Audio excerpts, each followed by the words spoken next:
নমস্কাৰ বন্ধুসকল, আজি এটা মই নতুন বস্তু দেখিলোঁ। এইটো হৈছে কাৰেকশ্যন টেপ। ইয়াৰ সহায়ত আমি কলমে লিখা কোনো এটা আখৰ যদি ভুল হৈ যায়, শব্দ যদি ভুল হৈ যায়, ইয়াৰ সহায়ত আমি ইয়াক কাৰেকশ্যন কৰিব পাৰোঁ। কেনেকৈ কৰিব পাৰি মই আপোনালোকক দেখাইছোঁ। ইয়াত জুম কৰক। ইয়াত এই শব্দটো এতিয়া ভুল হৈ আছে।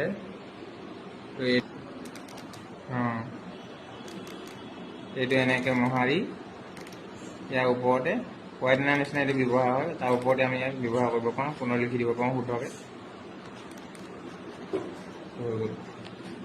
লিখি দিম, দেখাই থাকিবি দেই। লগালগে লিখিব পাৰি, ইয়াত ৰৈ থাকিবলৈ দৰকাৰ নাই। এইটো হৈ গ'ল কাৰেকশ্যন।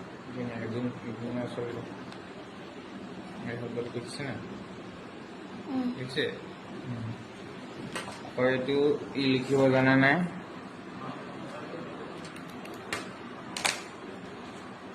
এইটো বিদ্বান। ইয়াক দুই ধৰণে লিখিব পাৰি। ইয়াৰ পৰা ইয়ালৈ জইন কৰি দিলেও হয়, তলতো বৰটো লিখিব পাৰোঁ দেই।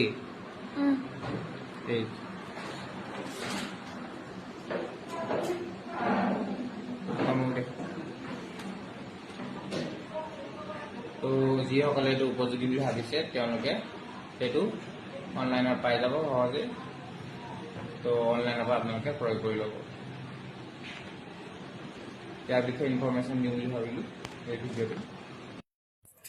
তো প্ৰথমতে আপোনালোকে ফ্লিপকাৰ্টটো অন কৰি ল'ব এইটো ক্ৰয় কৰিবৰ কাৰণে। তাৰপিছত চাৰ্চ বক্সত আপোনালোকে টিপিব কাৰেকশ্যন টেপ।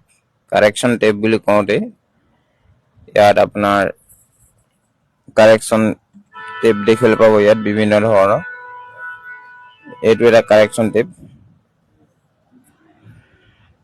দেখিছেনে এইটো কেনেকৈ মোহাৰি দিব পাৰি? আৰু আছে, আৰু এই বিভিন্ন ধৰণৰ কাৰেকশ্যন টেপ আছে। মই আনিছিলোঁ এইটো। তো এইটো হ'ল কাৰেকশ্যন টেপ। 187 আছে প্ৰাইচ। ডিটেইল ভালকৈ আপোনালোকে চেক কৰি ল'ব, তাৰপিছত আপোনালোকে অৰ্ডাৰ কৰিব পাৰে।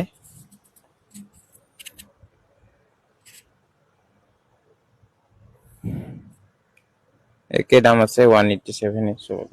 ইমানেই 200 টকাৰ ভিতৰত আপোনালোকে পাই যাব। শ্বিপিং চাৰ্জ কিবা এটা ল'ব।